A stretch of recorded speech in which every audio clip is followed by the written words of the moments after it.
Pernah nggak sih dengar orang bilang bahwa itu bukan tentang apa yang kamu katakan, tapi bagaimana cara kamu menyampaikannya?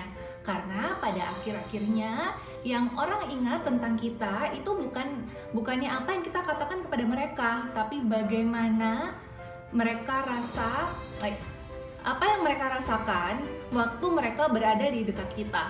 Jadi sebenarnya feelings itu yang lebih penting daripada apapun yang kita ngomong sama mereka, ya nggak?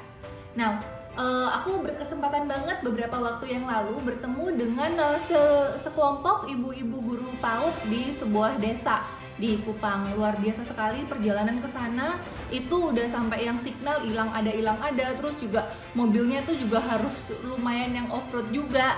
Dan untuk nyampe ke sana itu nggak ada tanda-tanda, untung ada Google Maps, kalau nggak gini tandanya itu yang ada pohon ini bukan, pohon itu bukannya, kayak gitulah pokoknya ya. Dan itu luar biasa banget. Dan ibu-ibu di sana bercerita tentang saat ini di masa pandemi di mana semua sekolah diliburkan dan sebenarnya PAUD dan kindergarten itu mereka tidak mendapat subsidi dari pemerintah. Jadi banyak dari mereka yang membuka sekolah itu dengan biaya mereka sendiri.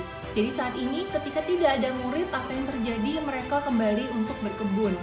Saya bertanya kepada ibu yang mengundang saya, ini berapa salary-nya mereka gitu satu bulan, dan ternyata itu adalah sekitar 500.000 apa 300.000 sampai 500.000 sebulan. Wow, waktu pandemi ya? Enggak, waktu pandemi mah nol, waktu hari-hari biasa.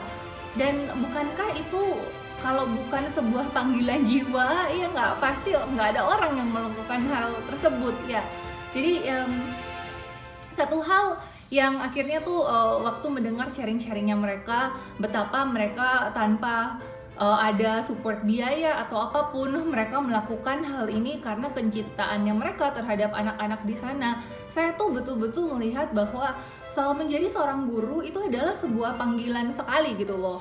Ya of course beda dengan orang yang mau menjadi guru hanya karena digaji aja, ya nggak. You know what? Sebenarnya kan dalam kehidupan kita itu bukan tentang seorang guru aja, tapi saya pun sendiri, Anda sendiri itu kan adalah seorang pemimpin. Dan waktu kita memimpin, baik itu kita ada di pekerjaan, apakah itu ada di rumah, apakah mungkin kita juga adalah seorang kakak atau mungkin seorang adik pun, tapi selama ada orang yang melihat kita, yang mau mengikuti kita, buat saya itu adalah semacam kita adalah guru buat mereka, ya enggak? Nah, aku jadi teringat sekali bahwa seorang guru yang luar biasa, dia itu bisa membangkitkan seseorang atau bahkan menjatuhkan seseorang. Punya temen satu, dia cerita bagaimana dulu dia adalah seorang yang pendiam sekali.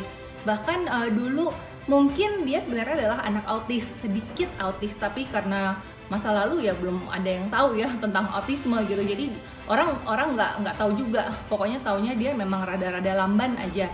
Nah, satu hari itu ada kepala sekolahnya yang memuji dia di depan kelasnya, dan yang terjadi adalah luar biasa banget, sesuatu bangkit dalam hidupnya dia, dan akhirnya dia mulai ngomong dengan begitu hebatnya.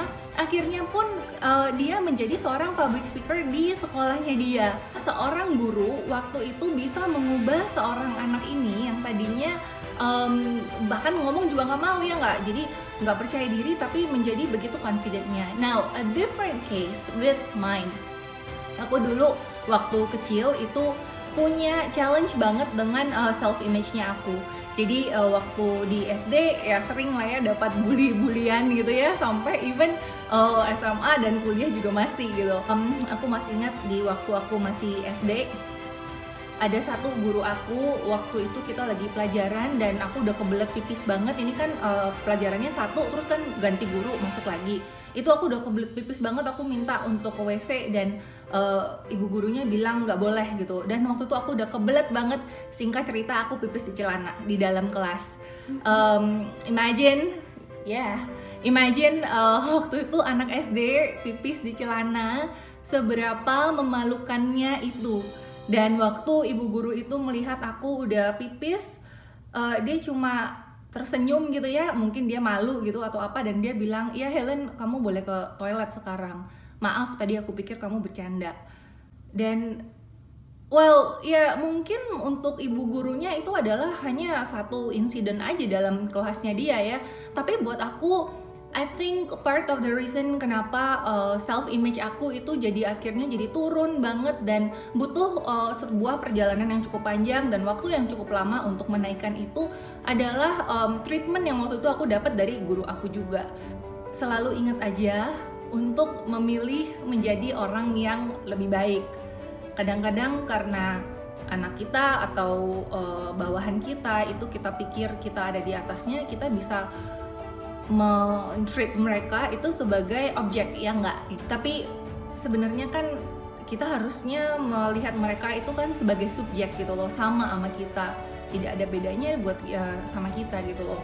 Dan tahu bahwa apa yang kita lakukan, kembali lagi, seberapa kecilnya itu dan seberapa tidak signifikannya itu buat kita di kala itu, tapi buat orang tersebut bisa menjadi sesuatu yang sangat besar sekali dan itu bisa saja merubah hidup mereka selamanya.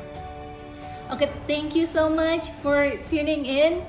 Kalau kamu suka dengan message-nya hari ini, atau kalau kamu cuma kangen aja sama aku seperti aku kangen sama kamu, ya ini lebay banget, please click the button below. Kalau umpamanya ini pertama kali kamu ada di sini, subscribe, and kalau ada notifikasi yang lain biar kamu juga tahu. Now, ada comment box di bawah juga bisa diisi ya. See you in the next video, bye!